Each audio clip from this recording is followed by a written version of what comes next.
જુનાગઢમાં મહાશિવરાત્રીનો મેળો ચાલી રહ્યો છે અને ખાસ કરીને તો સૌરાષ્ટ્રની ભૂમિ છે એટલે સંતો સુરા અને ભજનની ભૂમિ કહેવાય. અને આ ભૂમિ પર જ્યારે તમે મેળામાં આવો અને કોઈ ભજનિકને ન મળો તો કેવી રીતે ચાલે. મારી સાથે એવા વ્યક્તિ છે સ્ટુડિયોની અંદર કે જેમને 36 વર્ષથી આ મેળાના સાક્ષી રહી ચૂક્યા છે. નારાયણ બાપુ હોય કે પ્રાણલાલ વ્યાસ હોય, આ બધાની સાથે એમને સ્ટેજ પણ શેર કર્યું છે. પરેશભાઈ આપણી સાથે છે. પરેશભાઈ, આપનું સૌથી પહેલા તો સ્વાગત છે ગુજરાત ફર્સ્ટના સ્ટુડિયો અને વિલમાં. 36 વર્ષથી તમે આ મેળાને રૂબરૂ જોયો છે. એ વખતનો મેળો અને અત્યારનો મેળો શું બદલાયું છે? બદલાવમાં પહેલા તો ગુજરાત ફર્સ્ટનો હું આભાર માનું છું કે આપની ગુજરાત ફર્સ્ટની ટીમે જે જુનાગઢ મેળા માટે જે અત્યારે આપ જે કરી રહ્યા છો એની માટેનો ખૂબ રાજીપો છે મને. હા, મારો 36મો મેળો છે મારો આ, અને 47 વર્ષ મારે 47 વર્ષનો મારો સંગીત યાત્રા છે મારી. 1990 થી હું આવું છું મેળામાં, મારી શરૂઆતથી. ત્યારે પણ આ જ મસ્તી હતી ભજનની, પણ એક સમય પરિવર્તન હોય છે એટલે થોડુંક ભજનોમાં, થોડી ગાયકીમાં એમ ફેરફાર 100% આવે છે. સ્ટાઇલ ચેન્જ થઈ છે. હા, પરિવર્તન સમય પરિવર્તન હોય છે. પણ જે ત્યારે જે મસ્તી હતી એ પણ મસ્તી આજે છે. પણ એ સમયમાં જે હતા ને, પ્યોર સંતવાણી અને ભજન ને સાંભળવા વાળા હતા. એમાં નારાયણ બાપુ, નિરંજનભાઈ, પ્રાણભાઈ, અને એમની સાથે મને ગિરનારી મહારાજની કૃપાથી એમની સાથે પણ મેળામાં ઘણી વખત મારી જુગલબંધી કાનદાસ બાપુ સાથે પણ. જી, કાનદાસ બાપુ, નારાયણ બાપુ, નિરંજનભાઈ, પ્રાણભાઈ, ગુજરાતના લગભગ બધા ભજનીકો ની સાથે ગિરનારી મહારાજની કૃપાથી મારી જુગલબંધી થઈ છે. પરેશભાઈ, આપણે ગરવા ગિરનારની ગોદમાં અત્યારે બેઠા છીએ અને આટલો સરસ મજાનો મેળો ચાલી રહ્યો છે, તો હું ઈચ્છું છું કે કોઈ ભજનથી આપણે આજે ગિરનારની ભૂમિ પર બેઠા છે, ભજનથી કોઈ શરૂઆત કરીએ. ભાઈ, થોડાક સમય પહેલા મારું એક ટાઇટલ આવ્યું હતું, એમનું નામ હતું તું જાજે ભવનાથ ગિરનારે. વાહ. અને શિવરાત્રી ઉપર જ ઓપનિંગ હતું એનું, તો એ જ આપને હું સંભળાવું. ચોક્કસ.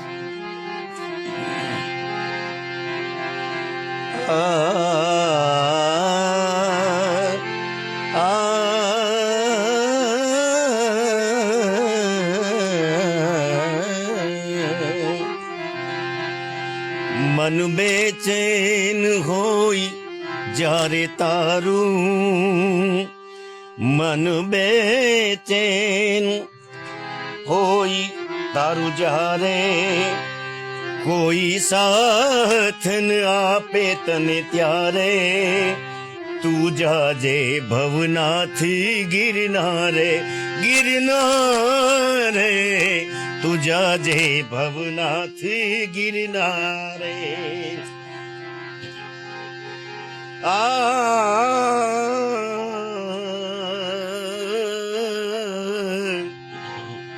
મન બેચેન હોય તારું જ્યારે, કોઈ સાથ ન આપે તને ત્યારે, તું જાજે ભવનાથી ગિરનારે, ગિરનારે, તું જાજે ભવનાથી ગિરનારે. બહુ સરસ મજાના શબ્દો છે. મન બેચેન હોય તારું જ્યારે, ત્યારે તું જાજે. કદાચ આવી દુખી આત્માઓ જ અહીંયા આવતી છે ભગવાનના ચરણમાં. અને ગિરનારની છત્રછાયામાં ભાઈ બધાની મનોકામના પૂર્ણ થાય છે. જે વ્યક્તિ જેવો ભાવ લઈને આવે છે, ગિરનારી મહારાજ એની ઉપર ખૂબ કૃપા કરે છે.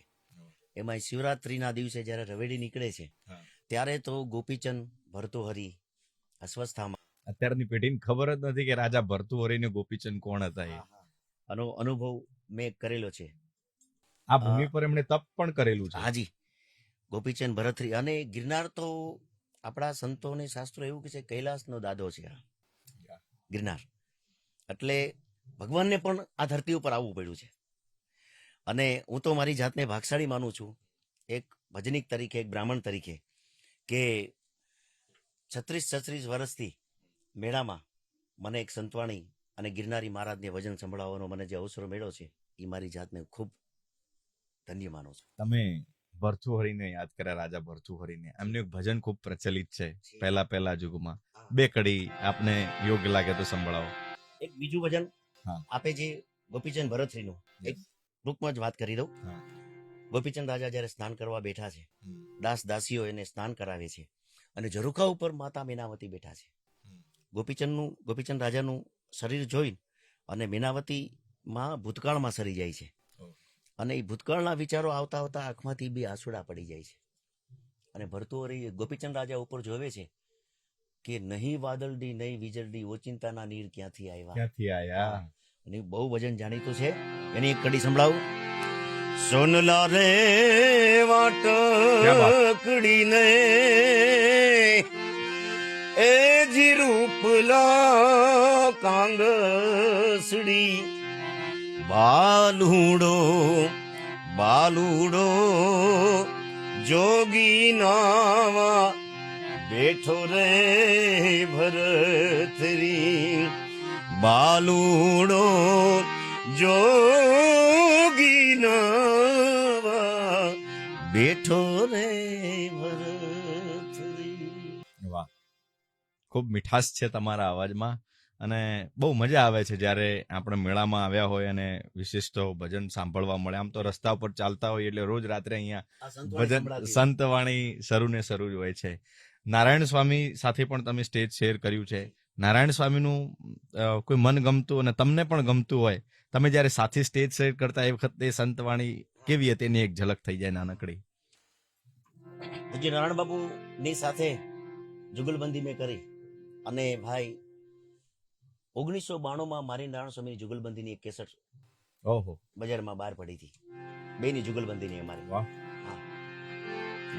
એમાંનું પૂજ્ય નારાયણ બાપુએ કવિદાસ બાપુનો એક રચના એક સંભળાવો. મારી પ્રિય રચના છે અને મારો આત્માનું મસ્તી આવે એવું ભજન છે, ભોળાનાથનું છે. कैलाश के निवासी नमु बार बार हूँ, आयो शरण तिहारे प्रभु तार तार तू. कैलाश के निवासी नमु बार बार हूँ, आयो शरण तिहारे प्रभु तार तार तू. भक्तों को कभी तुमने निराश ना किया, मांगा जिन्हें जो चाहा वरदान दे दिया. जहर पिया जीवन दिया, ओ जहर पिया जीवन दिया, कितना उदार तू. आयो शरण तिहारे प्रभु तार तार तू. कैलाश के निवासी नमु बार बार हूँ, आयो शरण तिहारे भोला तार तार तू. ओ तार तार तू शिवजी तार तार तू. વાહ. અને એવું કહેવાય કે ગિરનારની ભૂમિ તો એવી છે કે કોઈ પોતાની મરજીથી નથી આવી શકતો અહીંયા. गिरनार तो वही आते हैं जिन्हें खुद गिरनारी बुलाते हैं. इरादे लाख बनते हैं और बन के टूट जाते हैं, गिरनार में वो ही आते हैं जिन्हें गिरनारी बुलाते हैं. વાહ વાહ, ખૂબ પ્રચલિત છે, ખૂબ પ્રચલિત શેર છે. અત્યારે ઘણી બધી જગ્યાએ સંત વાણીઓ પણ ચાલુ હોય છે અને તમે તો ઘણા બધા લોકો સાથે સ્ટેજ શેર કર્યું છે, તો એ વખતે જે ડાયરો જામતો એ ડાયરો કેવો હતો? એ સમયમાં ભાઈ કલાકાર પોતે એકલા ગાતા હોય કે જુગલબંધી ચાલતી હોય, ત્યારે એક સૂરની જુગલબંધી હાલતી હતી કે બે વ્યક્તિ ગાતા હોય, બે એકબીજાને સમજીને ગાતા હોય અને એની મજા પબ્લિક જે શ્રોતા બેઠી હોય એ શ્રોતાઓ લેતા હોય છે. હવે અત્યારે એક માહોલ એવો છે કે સંતવાણી સાંભળવા વાળા છે જ, સંતવાણી સંતવાણી જ છે, જૂનું ઈ હોનું જ છે.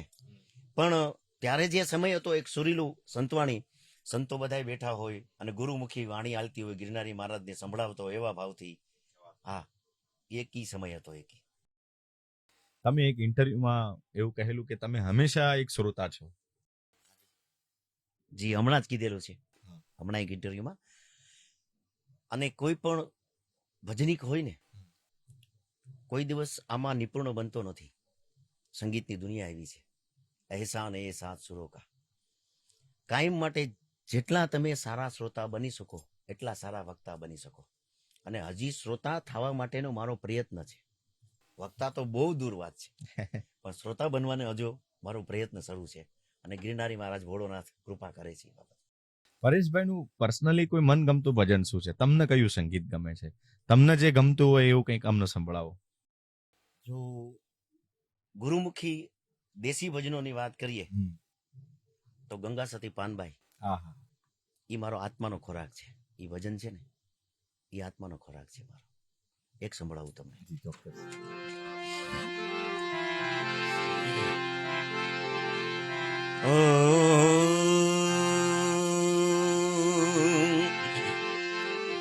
જી જી જી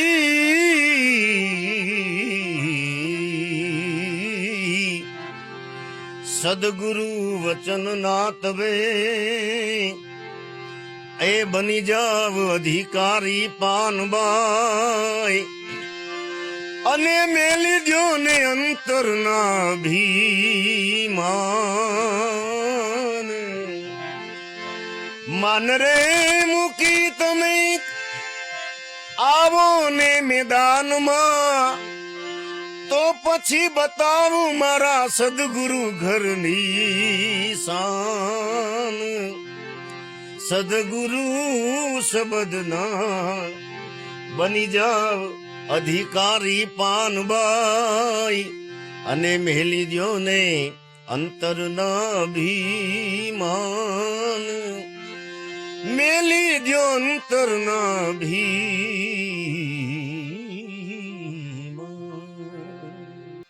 એક છેલ્લો પ્રશ્ન પરેશભાઈ આપને પૂછું કે પરેશભાઈના મતે ભજન શું છે અને આ ગરવોગઢ ગિરનાર એ શું છે? ગિરનાર માટે તો હું કહી શકું એવો કોઈ મારી શક્તિ નથી, પણ મારી અનુભૂતિ એટલી છે કે જો તમે હૃદયથી એને ભજન સંભળાવવા આવતા હો, કે કોઈ પણ તમે એની મનોકામના લઈને હૃદયથી આવતા હો, તો 100% પૂરી છે. અને ભજન છે ને એ આત્માનો ખોરાક છે. અન્ન છે એ શરીરનો ખોરાક છે, ભજન છે એ આત્માનો ખોરાક છે.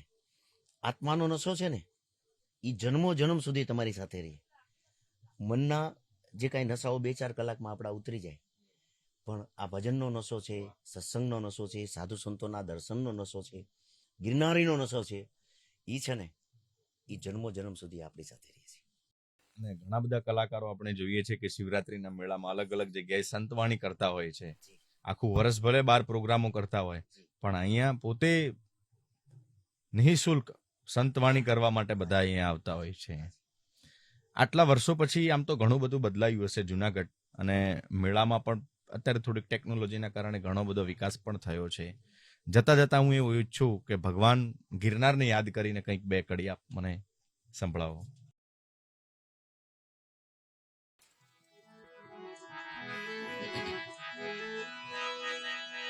તારા રે ભજન ની લેર લાગી, એવો ગર્વો દાતાર ગિરનારી બાવો ગિરનારી. ઊંચો છે ગર્વો દાતાર, નીચે જમી અલસા દાતાર, અને વચમાં ભવે હર બારી.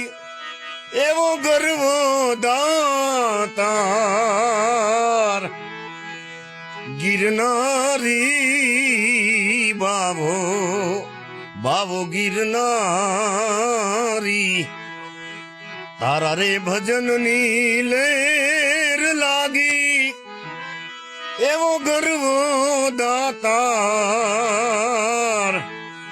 ગિરનારી રે બાવો ગિરનારી. એ બાવો ગિરનાર.